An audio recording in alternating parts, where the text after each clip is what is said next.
ഇന്ന് 2023 ജൂലൈ 9 ഞായറാഴ്ച. ഇന്നത്തെ പ്രധാന പത്രവാർത്തകൾ പരിശോധിക്കുമ്പോൾ വിദ്യാഭ്യാസ വാർത്തകളിൽ കാത്തിരിപ്പിന് അവസാനം. +2 സർട്ടിഫിക്കറ്റ് വിതരണം നാളെ മുതൽ. ഫലം പ്രഖ്യാപിച്ചതും സർട്ടിഫിക്കറ്റ് വിതരണം ചെയ്യുന്നതും ഏറെ വൈകി. ദിവസങ്ങളോളം വൈകിയ ഹയർ സെക്കൻഡറി പരീക്ഷാ സർട്ടിഫിക്കറ്റ് ഒടുവിൽ നാളെ വിദ്യാർത്ഥികളുടെ കൈകളിലെത്തുന്നു. ഓരോ ജില്ലയിലെയും കേന്ദ്രീകൃത വിതരണ കേന്ദ്രത്തിൽ നിന്നും പ്രിൻസിപ്പൽമാർ കൈപ്പറ്റി അതാത് സ്കൂളുകളിൽ എത്തിച്ച സർട്ടിഫിക്കറ്റ് വിദ്യാർത്ഥികൾക്ക് നാളെ മുതൽ നേരിട്ട് വാങ്ങാം. +2 സർട്ടിഫിക്കറ്റ് വൈകുന്നതായി വാർത്ത വന്നതോടെ ഹയർ സെക്കൻഡറി പരീക്ഷാ വിഭാഗം നടപടികൾ വേഗത്തിലാക്കുകയായിരുന്നു. നാളെ രാവിലെ മുതൽ സർട്ടിഫിക്കറ്റ് വിതരണം അതാത് സ്കൂളുകളിൽ നിന്നും ആരംഭിക്കും. ഇനി ദീപികയിലും മനോരമയിലുമൊക്കെ വന്ന മറ്റൊരു വാർത്ത. BSc നേഴ്സിംഗ് അപേക്ഷകരുടെ വിവരങ്ങൾ പ്രസിദ്ധീകരിച്ചു. സർക്കാർ സ്വാശ്രയ നേഴ്സിംഗ് കോളേജുകളിൽ ഈ അക്കാദമിക് വർഷം BSc നേഴ്സിംഗ് ആൻഡ് പാരാമെഡിക്കൽ കോഴ്സുകളിലേക്ക് അപേക്ഷിച്ചവരുടെ പ്രാഥമിക പരിശോധനയ്ക്ക് ശേഷമുള്ള വിവരങ്ങൾ പ്രസിദ്ധീകരിച്ചു. അപേക്ഷകർ lbscenter.kerala.gov.in എന്ന ലിങ്ക് വഴി പരിശോധിച്ച് ആവശ്യപ്പെട്ട രേഖകൾ ഈ മാസം 12 വൈകിട്ട് 5 മണിക്ക് മുൻപ് അപ്ലോഡ് ചെയ്യണം. വിവരങ്ങൾക്കായി വിളിക്കേണ്ട നമ്പർ 04712560 മറ്റൊരു വാർത്ത. കോഴിക്കോട് NITയിൽ പാഠ്യപദ്ധതിക്ക് പരിഷ്കരണം. വ്യവസായ മേഖലയുടെ മാറുന്ന ആവശ്യങ്ങൾ മനസ്സിലാക്കി വിദ്യാർത്ഥികൾക്ക് കൂടുതൽ അവസരങ്ങൾ ഒരുക്കുക എന്ന ലക്ഷ്യത്തോടെ NITയിൽ പാഠ്യപദ്ധതിക്ക് പുതിയ പരിഷ്കരണം നടപ്പിലാക്കുന്നു. 1ാം വർഷ വിദ്യാർത്ഥികൾക്ക് എല്ലാ പഠനശാഖകളും ഉൾക്കൊള്ളുന്ന പൊതുവായ 1ാം വർഷ എഞ്ചിനീയറിംഗ് പ്രോഗ്രാമിന് പകരം തിരഞ്ഞെടുത്ത വിഷയങ്ങൾ ഉൾപ്പെടുത്തിയായിരിക്കും പുതിയ പദ്ധതി.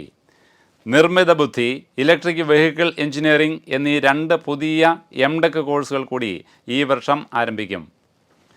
മറ്റൊരു വാർത്ത. 200 കുട്ടികൾക്ക് സ്കോളർഷിപ്പ്. സംസ്ഥാനത്തെ അതിദരിദ്രരായ 200 കുട്ടികൾക്ക് സംസ്ഥാന ശിശുക്ഷേമ സമിതി സ്കോളർഷിപ്പ് നൽകുന്നു.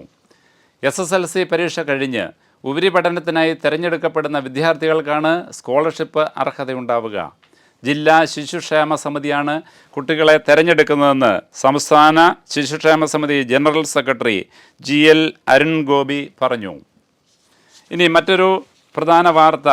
കേരളത്തിൽ elementary education diploma course. Teacher training ഇൻസ്റ്റിറ്റ്യൂട്ടുകളിൽ ഇനി മുതൽ DLED.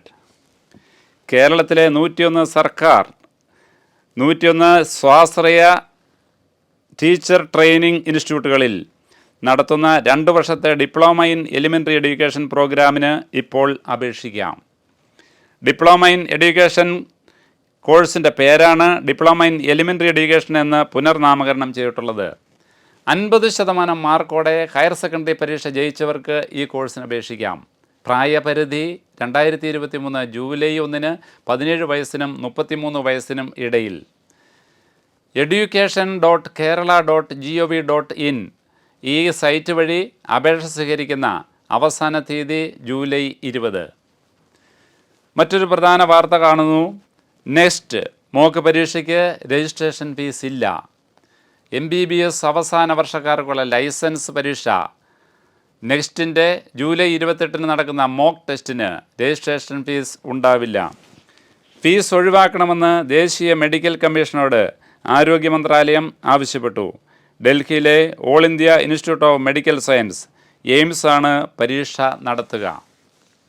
ഇതോടെ ഇന്നത്തെ വിദ്യാഭ്യാസ വാർത്തകൾ ഇവിടെ പൂർണ്ണമാവുന്നു. വീണ്ടും കാണാം പുതിയ വിശേഷങ്ങളുമായി നാളെ. നന്ദി, നമസ്കാരം. എൻട്രൻസ് സംബന്ധമായ വാർത്തകളും അപ്ഡേഷനുകളും ഏറ്റവും വേഗം ആധികാരികമായി അറിയാൻ ബ്രില്യൻറ്റ് സ്റ്റഡി സെന്റർ പാല യൂട്യൂബ് ചാനൽ സബ്സ്ക്രൈബ് ചെയ്യുക. ബെൽ ഐക്കൺ അമർത്തുക. ഈ വീഡിയോ മറ്റ് സുഹൃത്തുക്കളിലേക്കും ഷെയർ ചെയ്ത് നൽകുക.